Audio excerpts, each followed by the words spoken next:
Assalamualaikum and hello lovely people, welcome back to my channel. How are you guys doing so far? I hope you guys are doing great. I am Farzana Auni Binti Zulkifli, your speaker from Group 7 of Management Information System. In today's video, I'm going to present Chapter 5, Information Technology Infrastructure and Emerging Technologies. Whenever I'm about to do a video presentation, since we are now in open and distant learning, I don't know why, but I feel so happy. Like right now, I'm in great mood. So, let's get started.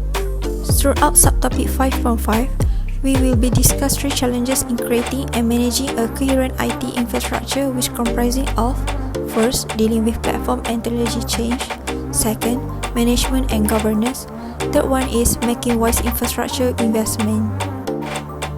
First point in dealing with platform and technology change is, we must know what is meant by scalability. It is the ability of a computer, product or system to expand to serve a large number of users without breaking down. Besides that, firms will require new policies and procedures for managing mobile computing and cloud computing platforms. This is because they need to inventory all of mobile devices in business use and develop policies and tools as following: for tracking, updating, securing, and controlling in order to run the data and applications.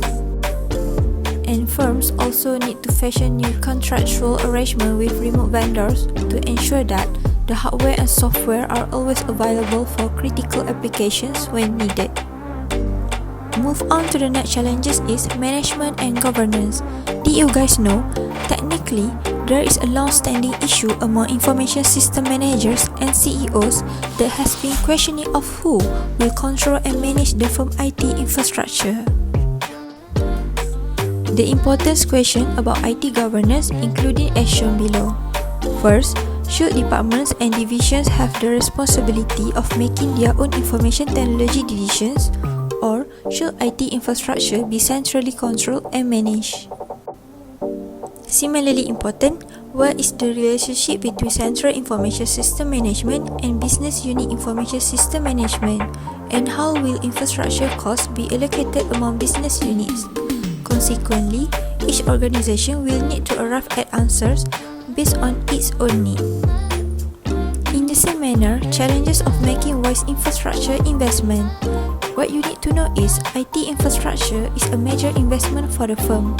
A related question is whether a firm should purchase and maintain its own IT infrastructure components or rent them from external suppliers including those offering cloud services. This action typically called as rent versus buy decision. Apart from that, cloud computing is a low-cost way to increase scalability and flexibility but also need to evaluate carefully in light of security requirements, impact on business processes, and workflows. In some instances, the cost of renting software adds up to more than purchasing and maintaining an application in-house. Yet, there are many benefits in using cloud services, including reduction in hardware, software, human resources, and maintenance costs. Also, it allows firms to focus on their core businesses rather than technology issues. Next, let me explain what is the total cost of ownership of technology assets. The TCO model used to analyze direct and indirect costs in order to help firms determine the actual cost of specific technology implementations.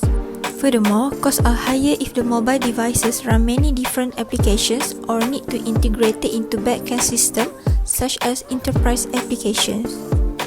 As you need to know, hardware and software acquisition costs account for only 20% of total cost of ownership, so managers must pay close attention to administration costs. However, firms also could reduce the TCO through greater centralization and standardization of their hardware and software resources if switching to cloud services. So here is the several TCO components to be considered in TCO analysis. First thing first, hardware acquisition. It is a purchase price of computer hardware equipment including computers, terminals, storage, and printers. Second one is software acquisition. It is a purchase of license of software for each user. Third one is installation. It is a cost to install computers and software. Next is training. It is a cost to provide training for information system specialists and end users. Fifth is support. Cost to provide ongoing technical support, help desk, and so forth. Sixth, maintenance. It is a cost to upgrade the hardware and software. 7 is infrastructure. It is a cost to acquire, maintain, and support related infrastructure such as networks and specialized equipment. 8 is downtime. It is a cost of lost productivity if hardware or software failures cause the system to be unavailable. And last is space and energy. Real estate and utility costs for housing in providing power of technology. A lot of good information sharing, isn't? Shall I proceed? Let's go through our main point of competitive forces model for infrastructure investment. First is market demand for firm services. It is needed to inventory of the services currently provided to customers, suppliers, and employees. Second is firm's business strategy. By analyzing the firm's 5-year business strategy and assess what new services and capabilities will be required. The third one is firm's IT strategy, infrastructure, and cost.